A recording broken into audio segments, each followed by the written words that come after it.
आम बेचने वाली बहू के घर आया एसी। आम ले लो आम, मीठी मीठी ताजे ताजे रस से भरे हुए आम ले लो। आम सिर्फ 50 रुपए किलो, 50 रुपए किलो। ये आम कैसे दिए हैं? बहन जी सिर्फ 50 रुपए किलो है।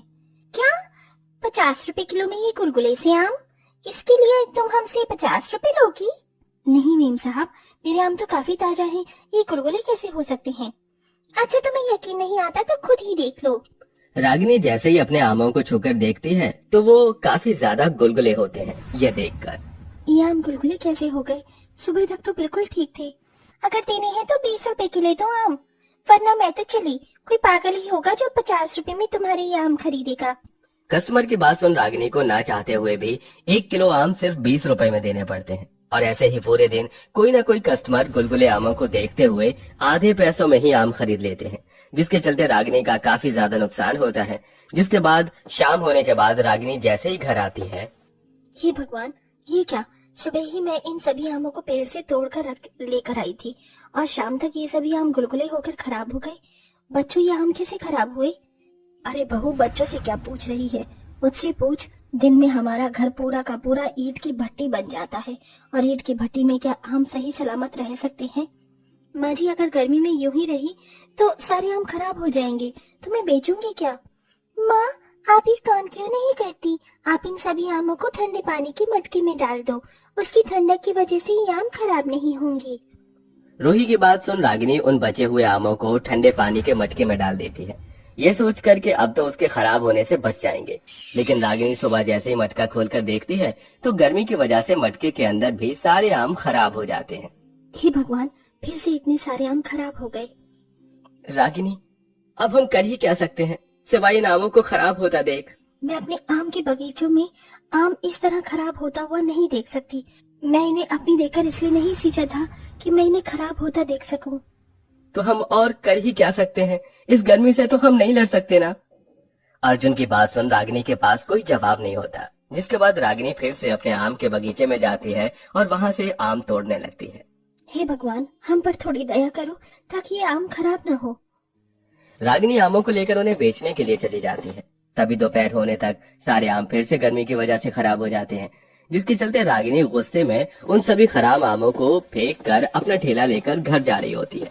तभी रागिनी की नजर एक बड़ी फलों की दुकान पर पड़ती है, जिसमें रखे हुए सारे फल काफी ज्यादा ताजे थे, जिसे देखकर रागिनी उस फल वाले की दुकान के पास जाती है। भाई साहब, इतनी गर्मी में भी ये सभी फल इतने ताजा कैसे हैं? अरे बहन जी, इस एसी की वजह से मैंने अपनी फलों की दुकान में एसी लगा रखा है, ताकि गर्मी में भी मेरे फलों को ठंडक मिले और वो खराब ना हो। उस दुकान वाले की बात सुन रागिनी के मन में भी एसी लाने की ख्याल आता है और वो एसी की दुकान पर पहुंच जाती है, जहां उसे एक एसी पसंद आता है। भाई साहब, ये एसी कितने का है? बहन जी, सिर्फ 25,000 का है। क्या 25,000 रुपए का? मैं तो अगर सारी जिंदगी भी मेहनत मजदूरी करूं तो भी इतना महंगा एसी नहीं खरीद सकती। रागिनी उदास होकर वहां से जाने लगती है कि तभी वो एसी वाला कहता है, अरे रुकिए बहन जी, आप एसी को आसानी से खरीद सकती हैं। वो कैसे भाई साहब? मेरे पास तो इतने पैसे नहीं है। अरे बहन जी, आप इस एसी को इंस्टॉलमेंट में खरीद सकती हैं, यानी कि आप सिर्फ 3,000 रुपए देकर ये एसी ले जाइए और हर महीने इसकी किश्त भरिए। उस एसी वाले की बात सुन रागिनी मन ही मन बहुत खुश होती है और आकर सारी बात अपने परिवार वालों को बताती है। माँ, अब हमारे घर में भी एसी आएगा। आपको पता है, हमारे दोस्त है ना चिंटू, उसके घर में भी एसी लगा हुआ है और वो अपनी एसी पर बहुत इतराता था। आप देखना, हम भी अपने एसी पर इतराएंगे। रागिनी, तुम्हारा दिमाग तो ठीक है। तुम जानती हो ना कि हमें 2 वक्त की रोटी खाने के लिए भी कितनी मेहनत करनी पड़ती है, और तुम इंस्टॉलमेंट में एसी खरीदने की बात कर रही हो। ये एसी मैं इसलिए खरीद रही हूँ ताकि इसकी ठंडी हवा में मेरे आम खराब न हो सके और हमें भी इस भयंकर गर्मी से छुटकारा मिल जाए। अब चाहे मुझे कितनी भी मेहनत क्यों ना करनी पड़े, मैं 3,000 रुपए इकट्ठा करके इंस्टॉलमेंट में एसी खरीद कर ही रहूंगी। रागिनी अपने मन में एसी खरीदने की ठान लेती है, जिसके बाद अब वो आसपास के बाजारों में आम बेचने की बजाय उन दूर जगहों में आम बेचने के लिए जाती है, जहाँ पर बहुत कम ही आम वाले होते हैं। हे सूर्य देवता, थोड़ा तो रहम करो। आपकी ये ज्वाला जैसी किरणें तो मेरे शरीर को जलाकर राख कर देंगी। बाप रे बाप, कितनी गर्मी है। नंगे पैर चल चलकर दूर दूर तक आम बेचने के लिए जाया करती थी, जिसकी वजह से गर्मी में रागिनी की तबीयत काफी खराब होने लगती है। धूप में घूम घूम कर मेरी बहू का सारा शरीर कितना लाल हो गया है। नंगे पैर गरम जमीन पर चल चल कर इसके पैरों में छाले भी पड़ गए हैं। दादी दादी देखो ना, माँ के हाथों में भी छाले हो गए हैं। अरे बच्चे, तुम रो क्यों रहे हो? मैं बिल्कुल ठीक हूँ। मैं जानता हूँ रागिनी, तुम इस तकलीफ से गुजर रही हो, मुझे माफ कर देना। तुम तो जानती हो कि मैं दिन की मुश्किल से 100-150 रुपए कमा पाता हूँ। मेरे लिए 3,000 जैसी रकम इकट्ठा करना बहुत मुश्किल है। बस कुछ ही दिनों की और बात है, फिर देखना सब कुछ ठीक हो जाएगा। तबीयत खराब में भी रागिनी कड़ी धूप में आम बेचने के लिए जाती है और धीरे धीरे पैसे इकट्ठा कर रागिनी कुछ हफ्तों में 5,000 रुपए जोड़ लेती है, जिसे वो इंस्टॉलमेंट में एसी लेकर घर में लगवा लेती है।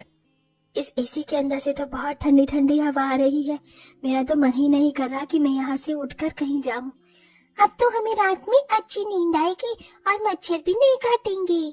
घर में एसी लगने की वजह से सभी लोग बहुत ज्यादा खुश थे, लेकिन सबसे ज्यादा खुशी रागिनी को थी कि अब उसके आम बिल्कुल खराब नहीं होंगे। बहू, मैं सोच रही थी कि क्यों ना अब तू बाहर धूप में आम बेचने की बजाय आंगन में ही एक बेचना शुरू कर। अगर तू बाहर गर्मी में आम लेकर जाएगी तो आम फिर से खराब हो जाएंगे, लेकिन अगर तू आंगन में बैठकर आम बेचेगी तो इससे कुछ खराब नहीं होंगे। माँ जी, आपने तो मुझे बहुत अच्छी तरकीब बताई है। अब मैं बिल्कुल ऐसा ही करूँगी।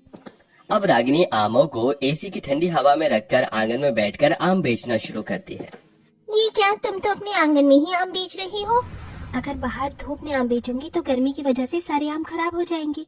देखिए, मेरे घर में एसी लगा हुआ है, इसलिए इतनी ठंडक में आम बिल्कुल खराब नहीं होंगे।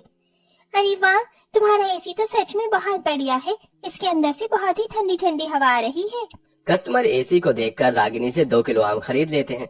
वहीं आसपास के लोगों को भी वो कस्टमर रागिनी के एसी में आम बेचने के बारे में बताती है, जिसे कुछ लोग रागिनी के पास आते हैं। अरे तुम तो सच में एसी में आम बेच रही हो?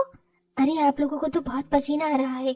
एक काम करिए, आप यहाँ बैठिए, मैं आपके लिए ठंडे ठंडे आम काट कर लाती हूँ। रागिनी उन कस्टमर्स को एसी की ठंडी हवा में बिठाकर उन्हें आम काट कर उसके ऊपर मसाला डालकर उन्हें खाने के लिए देती है। एसी की ठंडी ठंडी हवा में ठंडा ठंडा आम खाकर उन सभी कस्टमर्स को बहुत मजा आता है, जिसके बाद अब वो सभी कस्टमर रागिनी से 2-3 किलो आम खरीद लेते हैं, जिससे पहले दिन ही रागिनी की काफी अच्छी कमाई होती है। देखा माँ जी, एसी की वजह से आज कितने लोगों ने मुझसे कितने सारे आम खरीदे। इतने सारे आम तो मैंने पूरे महीने भर भी नहीं बेच पाई, और साथ ही साथ मेरे आम भी नहीं खराब हुए। रागिनी के एसी में आम बेचने की वजह से अब धीरे धीरे रागिनी के कस्टमर बढ़ते जा रहे थे। अरे ये तुम इतनी धूप में कहाँ जा रही हो?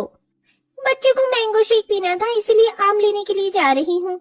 अगर तुम्हें आम ही खरीदने हैं तो तुम रागिनी से खरीदो। पता है, वो एसी में आम बेचती है, और जो भी उससे आम खरीदने के लिए जाता है तो वो उसे एसी की ठंडी हवा में बिठाकर आम भी खिलाती है। क्या तुम सच कह रही हो? बढ़ते कस्टमर्स की वजह से रागिनी जल्द से जल्द एसी का इंस्टॉलमेंट भी चुका देती है और बाकी बचे पैसों से एक दुकान खोलती है, जिसमें भी वो एसी लगवा लेती है और आम बेचने के साथ साथ मैंगो शेक, आम पन्ना और मैंगो कस्टर्ड बनाकर बेचती है। और अब वो सब हंसी खुशी रहते हैं।